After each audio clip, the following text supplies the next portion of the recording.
বাজারে অনেকটাই কমে গেছে আম। এখন আর আগের মতো হাজার, হাজার ভ্যান কিংবা হাজার, হাজার মানুষের দেখা মেলে না। আমের দাম যেমনি করে বেড়ে গেছে তেমনি কমেও গেছে আম। এখন ঠিক আমরা রয়েছি গোডাউন মোড়ে, ফায়ার সার্ভিসের সামনে। এই ভাইদের বাসা আগ্রা দুগুনে। তারা প্রতিদিনই বেশ আম নিয়ে আসে বাজারে বিক্রি করতে এবং ভালো, ভালো আম নিয়ে আসে বাড়ি ফোর।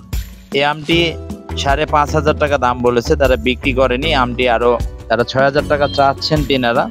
প্রতিদিন ৮ থেকে ১০ জন আগ্রা দুগুন থেকে বেশ ভালো মানের আম নিয়ে এসে গোডাউন মোড়ে বিক্রি করে থাকেন এবং আস্তে আস্তে দেশের সবচেয়ে বড় আম বাজার কিন্তু ছোট হয়ে আসছে এবং অনেকটাই ছোট হয়ে গেছে।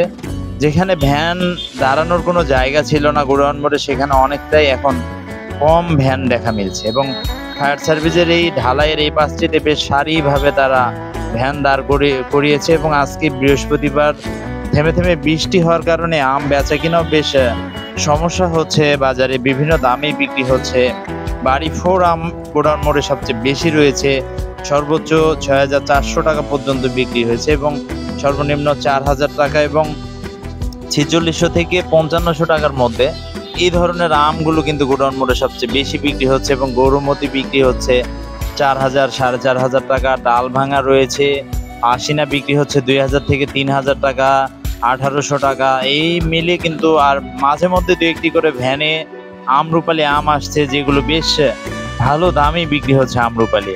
তবে বাজারের ভিতরে যে 0 পয়েন্টে আমরুপালি বিক্রি হচ্ছে ১৬,০০০ টাকা পর্যন্ত সর্বোচ্চ এবং নিচে ১২,০০০, ১১,০০০ টাকা, ১৩,০০০ টাকা একটু ভালো মানের আমরুপালি বিক্রি হচ্ছে। তো এই হচ্ছে গোডাউন মোড়ের এই চিরচেনা ব্যস্ততার রূপ কিন্তু আর থাকবে না। চাচা আম নিয়ে এসেছেন, এই বাড়ি ফোর আম, তিনি তার অটোর উপরে দাঁড়িয়ে রয়েছে এবং সবাই বেশ আনন্দিত যে আমি প্রত্যেক দিনই বাজারের যে আপডেটটা সবাইকে দিতাম, তাতে করে অনেকেই খুশি এবং অনেকে উপকৃত হতো। তারা অনেকেই আমার সাথে দেখা করে তারা বলেন যে বেশ অনেকটা আইডিয়া পায় আমরা কেমন বাজার চলছে আজকে সবকিছু মিলেই। তো আর হয়তো ১০ থেকে ১২ দিন বাজারে আম থাকবে। এর পরবর্তী কিন্তু আম আস্তে আস্তে করে একদম বাজারের ভিতরে চলে যাবে, গোডাউন মোড়ে নাও থাকতে পারে। এই যে যতগুলো ভ্যানে আম দেখছেন সবই হচ্ছে বাড়ি ফোর জাতের আম। তো এর পরবর্তী আল্লাহ তাআলা যদি বাঁচিয়ে রাখে, অবশ্যই ২০২৬ সালে আবারও আপনাদের সাথে আম বাজারের দরদাম নিয়ে দেখা হবে এবং আপনাদের যতটুকু পারি উপকার করতে। এটি শুধুমাত্র আমাদের যে নওগাঁ জেলার কৃষক যারা রয়েছেন, যারা আম চাষ করেন, তাদের উপকারের জন্য কিন্তু আমার এই ভিডিওগুলো তৈরি করা হয় এবং এই ভিডিও করতে গিয়ে অনেকে অনেক কথাই বলে থাকেন। ব্যাপারীরা বিভিন্ন কথা বলেন যে এভাবে বাজার, আসলে মিডিয়া প্রত্যেকটা জিনিসেরই আছে। এটি মানুষের আসলে ভুল ধারণা যে মিডিয়ায় প্রচার করলে হয়তো সেটি কমে যায়, কিংবা এটি একদমই ভুল ধারণা।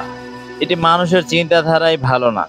আপনি যদি দেখেন যে কোন জিনিসটা নাই যেটা মিডিয়াতে দেখায় না এবং এটি থেকে আপনি উপকৃত হচ্ছেন যে বাজারে এই দামে আম বিক্রি হচ্ছে কিংবা আপনার আমটা কেমন ছিল, সে আমটা হয়তো গোডাউন মোড়ে যেটি ৪,০০০ বিক্রি হচ্ছে সে আমটা দেখা যাচ্ছে 0 পয়েন্টে ৪৫০০ হতে পারে। এটি অস্বীকার করার কিছু নেই। সাপাহার বাজারে যেহেতু একটা পয়েন্টে আম বিক্রি হয় না, অনেক পয়েন্টে কিন্তু আম বিক্রি হয়ে থাকে। সেই ক্ষেত্রে আপনাকে এটা বুঝতে হবে যে সব পয়েন্টে আম কিন্তু এক দামে বিক্রয় হয় না। তো অবশ্যই সবাই ভালো থাকবেন। আগামী বছর আবারও বেঁচে থাকলে সবার সাথে দেখা হবে। ঠিক আমার বাসা যেহেতু গোডাউন মোড়ে, এই জন্য আমি গোডাউন মোড়ের বাজার দরটা সবসময় আপনাদেরকে দিতে পারি। আমরা নিজেরাও ব্যস্ত, এই ব্যস্ততার মাঝে প্রত্যেক দিন যে ২০-৩০ মিনিট সময় বের করে আপনাদের জন্য, এবং এরও বেশি সময় লাগে ভিডিওটা আপলোড করতে সবকিছু মিলে। তো সবাই ভালো থাকবেন। এর পরবর্তী যতদিন গোডাউন মোড়ে আম আছে ততদিন আমি আমের আপডেট দিব। ড্রোন ভিডিও আজকের এটি শেষ আমের বাজারের। এর পরবর্তী হয়তো ড্রোন ভিডিও আর করা হবে না। আমাদের পুরাতন সাপাহারের জামে মসজিদ, যে রঙিন টিনটি দেখছেন, এটি দোতলা বিশিষ্ট পুরাতন সাপাহার গোডাউন পাড়া জামে মসজিদ এবং পুরাতন সাপাহারে আমার বাসা ঠিক এই মেন রোডের সাথে, যার জন্য আমি সবসময় বাজার দর দিয়ে আপনাদেরকে দিয়ে থাকি এবং দেখাই। সবাই ভালো থাকবেন।